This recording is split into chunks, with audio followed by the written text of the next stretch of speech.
Bem-vindos, bem-vindas. Despertar é um processo muito interessante, muito interessante. É algo que vem ocorrendo cada vez mais, né? Seja porque a humanidade está crescendo como uma raça, seja porque a quantidade de pessoas no planeta está maior, então nós temos mais pessoas passando por isso. Despertar é um processo. Isso é muito interessante, porque processo indica algo que tem um início, um desenvolvimento, um meio e um fim, né?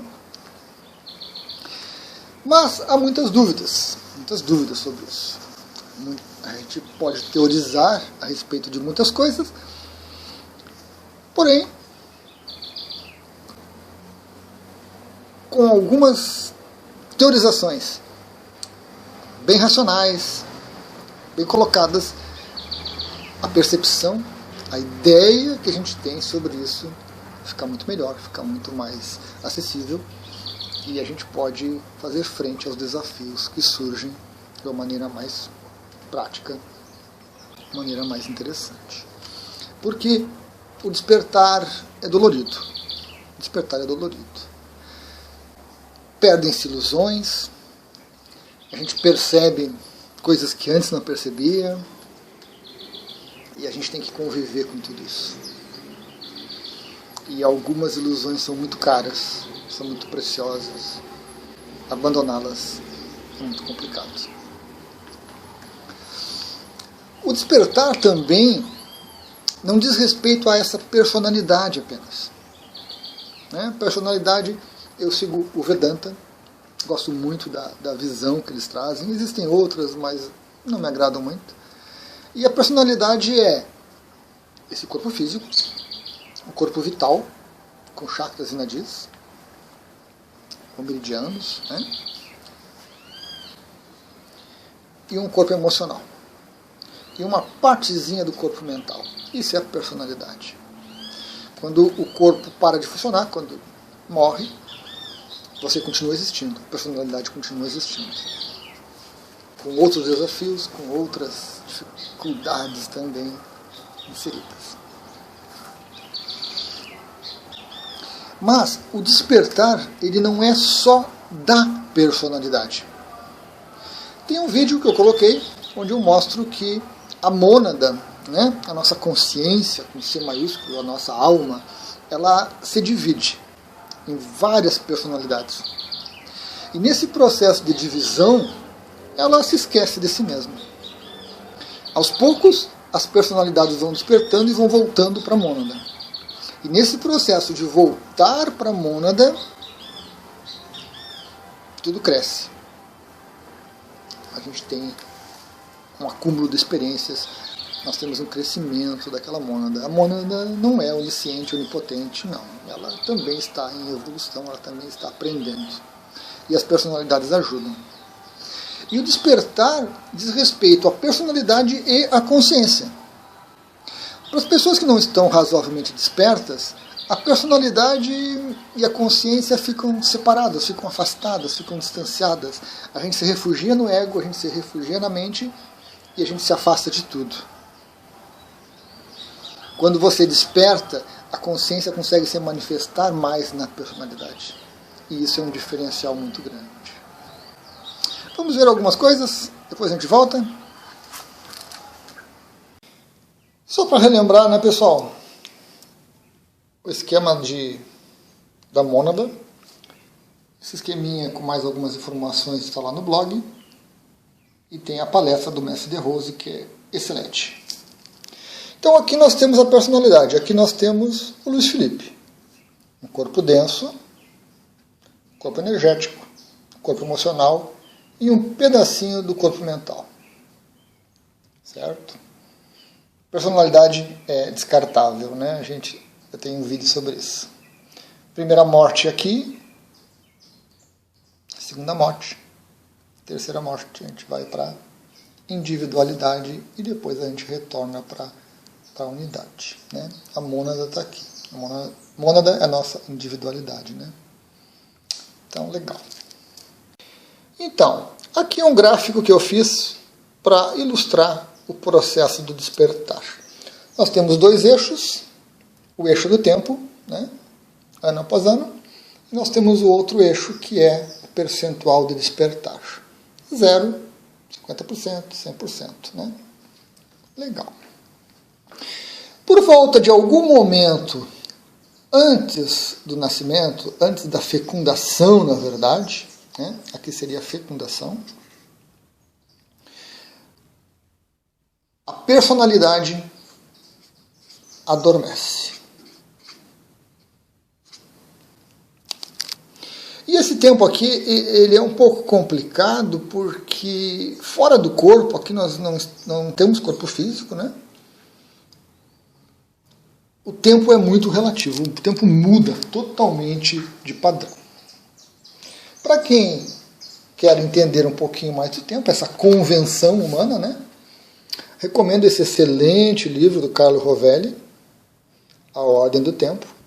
Leitura muito agradável, muito tranquila, em alguns momentos um pouco mais exigente, mas que vale a pena. Então aqui a personalidade adormece porque ela é dissolvida. Ela é dissolvida para que surja uma nova personalidade. Certo? E num tempo também variável aqui, ela permanece no sono, que é um tempo... Então esse período aqui é o sono, que é o tempo de gestação, onde nós temos ainda um embrião. Nós não temos um feto ainda formado. Nós não temos uma estrutura energética formada. Então, até 9 semanas, mais ou menos, nós já começamos a ter alguma coisa. Apesar de existirem algumas informações que, a partir da 4ª semana, mais ou menos, a gente já tem um sistema nervoso. Mas, dependendo da fonte, com menos de 9 semanas a gente não tem ainda ondas cerebrais. Né? Então esse é um período de sono. Certo? Aqui mais ou menos, talvez um pouco mais adiante, quando realmente vira um feto, né? Porque ainda temos aqui fase embrionária. Então aqui todos nós despertamos. Em algum momento aqui todos nós despertamos já no útero da nossa mãe. Certo? E nós iniciamos um processo que vai durar a nossa vida inteira, um processo de avançar, né? Processo do despertar. Processo onde a gente cresce um pouquinho, tem fases de estabilidade, crescimento, onde nós temos picos de despertar, né? Podemos aqui colocar como experiências místicas, esses picos aqui, que nos trazem muita informação, nos trazem muito conhecimento. E alguma coisa em volta de 50% de despertar é o que tradicionalmente se fala a pessoa despertou. A pessoa está desperta. Então, seria algum ponto aqui, né, por volta de 50%. Certo? O tempo aqui é muito variável. Tem pessoas que com 7, 8 anos, tem pessoas que 15, tem pessoas com 50, tem pessoas com 80, 90 anos que vão despertar. Que vão atingir um percentual significativo, que é o que a literatura e a parte esotérica fala, né, no despertar. Então eu acho que alguma coisa acima de 50%. Os 100% corresponderia a uma iluminação. É algo que é muito raro, mas está disponível também. Certo? Então esse aqui é o nosso gráfico do despertar, né? Como que eu vejo esse processo todo, um início, um meio e um fim. O fim não necessariamente é o despertar completo. Você avança até onde você consegue.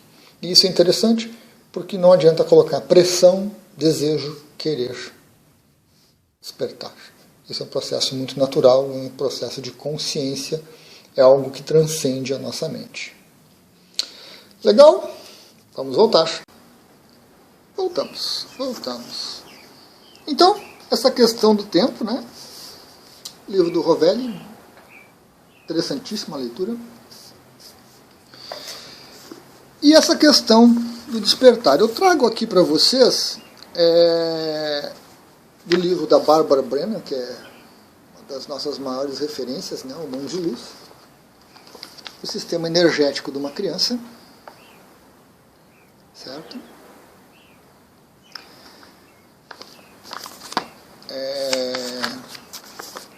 O chakra de uma criança e de um adulto.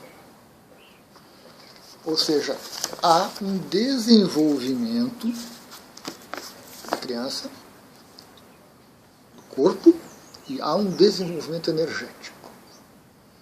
Nadis, os chakras, os canais por onde a nossa energia vital flui. Então isso corrobora bastante, né, aquela questão que eu coloquei, de que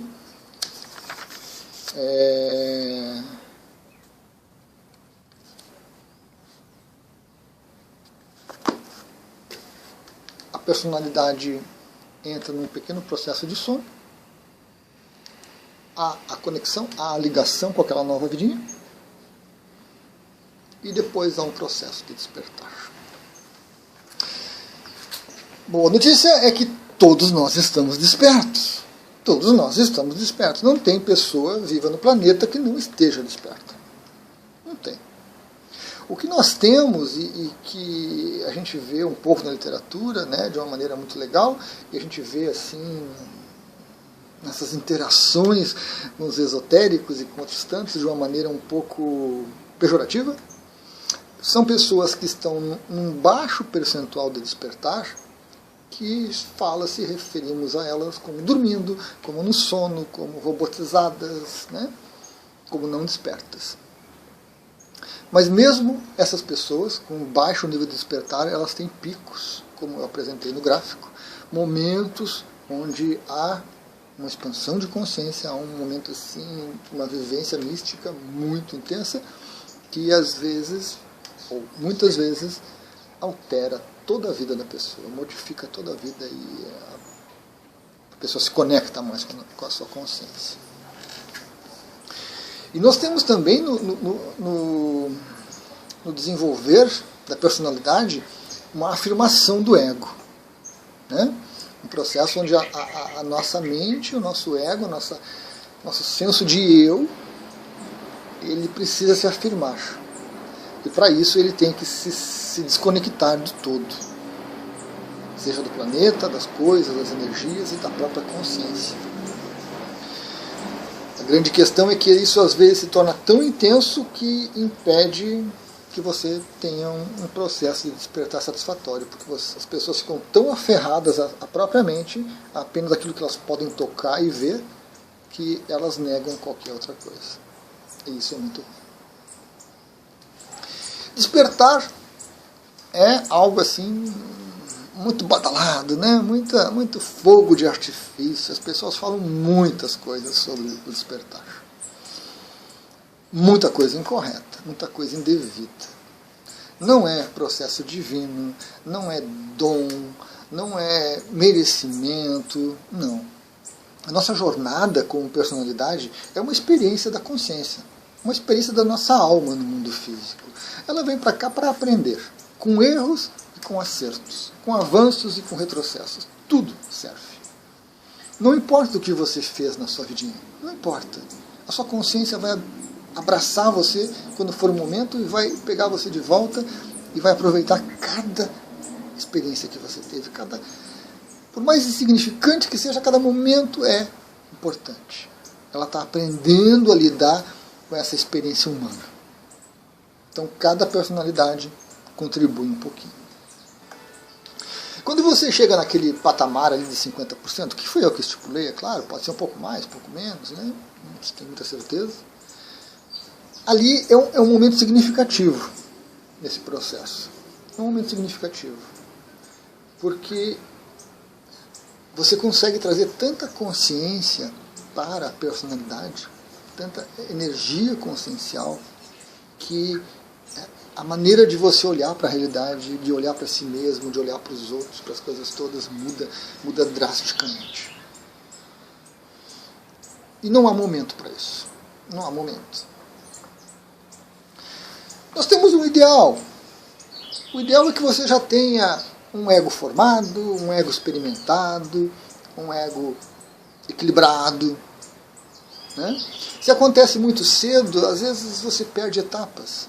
Né? É como pegar uma criança de 5 anos que está indo lá para a escolinha com os amigos e que você querer colocar na universidade. Ela não vai fazer nada de útil. Vai atrapalhar os que estão na universidade. Então despertar muito cedo é complicado. Mas existem alguns casos raros existem. E aí nós temos um intervalo razoável de tempo onde a pessoa vai despertar. E mais adiante na idade, né? A gente já tem a questão do problema do ego, às vezes, passar do ponto, ficar tão ensimesmado, tão preso a si mesmo, que o despertar ocorre, mas ele é negado, ele é desconsiderado e assim vai. Então, são dificuldades? São, mas são desafios. São desafios. Quando a sua consciência planeja a personalidade, ela já trabalha com essas variáveis todas. Né? Ela já trabalha com tudo isso. Ela sabe um pouquinho do que ela quer. Nem todas as vidinhas, nem todas as personalidades são planejadas. Muitas mônadas simplesmente vamos criar, e vai criando, seja do que for, ela vai se esquecendo dela mesma. E depois, esse retorno, às vezes, é muito lento. Algumas, né, são mais cuidadosas, então criam direitinho, planejam direitinho. Mas não há garantias. Não há garantias nessa nossa jornada no mundo físico. Na experiência humana não há garantias. Por mais que você planeje, sempre tem alguma variável que acontece, alguma coisa que se altera, e o resultado acaba não sendo o que se espera. Porém, como eu disse, tudo que acontece, a consciência aproveita. Tudo ela aproveita. De bom e de ruim, de acerto e de erro. Né? E à medida que a própria mônada vai se assenhorando desse processo de criar vidinhas, de experimentar a vida humana, cada vez mais ela cria personalidades com potencial melhor, com potencial de avanço maior.